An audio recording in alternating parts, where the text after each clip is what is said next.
Europe 1, bonjour. 7h moins le quart, la revue de presse internationale nous emmène d'abord en Irlande. Bonjour Clémence Pénard. Bonjour. Vous êtes à Dublin pour Europe 1. Clémence, qu'est-ce qui fait la une des médias irlandais ? Eh bien, les craintes du secteur économique depuis que Donald Trump a promis de taxer les biens exportés par l'Union européenne. Car au sein de l'UE, l'Irlande est le troisième plus grand exportateur vers les États-Unis, précise la RT. Le président américain prévoit aussi d'abaisser le taux d'imposition sur les sociétés à 15% aux États-Unis, rappelle The Irish Times, en concurrence donc directe avec le taux irlandais. Malgré la forte dépendance du pays aux géants de la tech, Google, Apple, Meta se sont tous installés ici, précise Newstalk. Le Premier ministre, Micheál Martin, tente de rassurer. Le risque de rapatriement est faible. D'après lui, ces entreprises ont passé des décennies à investir en Irlande, explique The Examiner.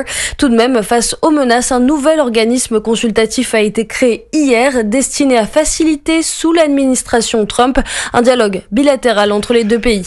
Nous sommes aussi en Espagne ce matin. Nico Salvado, vous êtes à Madrid pour Europe 1. De quoi parle la presse espagnole ? De Madrid, qui est devenue la ville préférée au monde des ultra-riches, le journal L'Économiste à titre, ni Paris ni Monaco, les riches achètent des maisons à Madrid. Un expert estime ensuite que la capitale espagnole est cosmopolite, joyeuse, animée et attire pour son climat, sa facilité de mobilité et sa sécurité.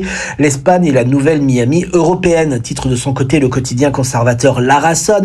Et Madrid est à la mode, confirme El Confidencial. Le pure player explique que la capitale offre un environnement idéal avec son ambiance détendue et un niveau éducatif de très haute qualité avec un grand nombre d'écoles internationales. Enfin, le quotidien Quai Diario propose une visite des quartiers privilégiés par les riches.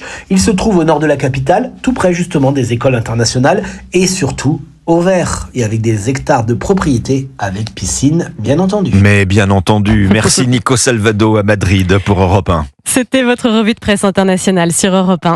Europe 1, bonjour. 5h, 7h, Alexandre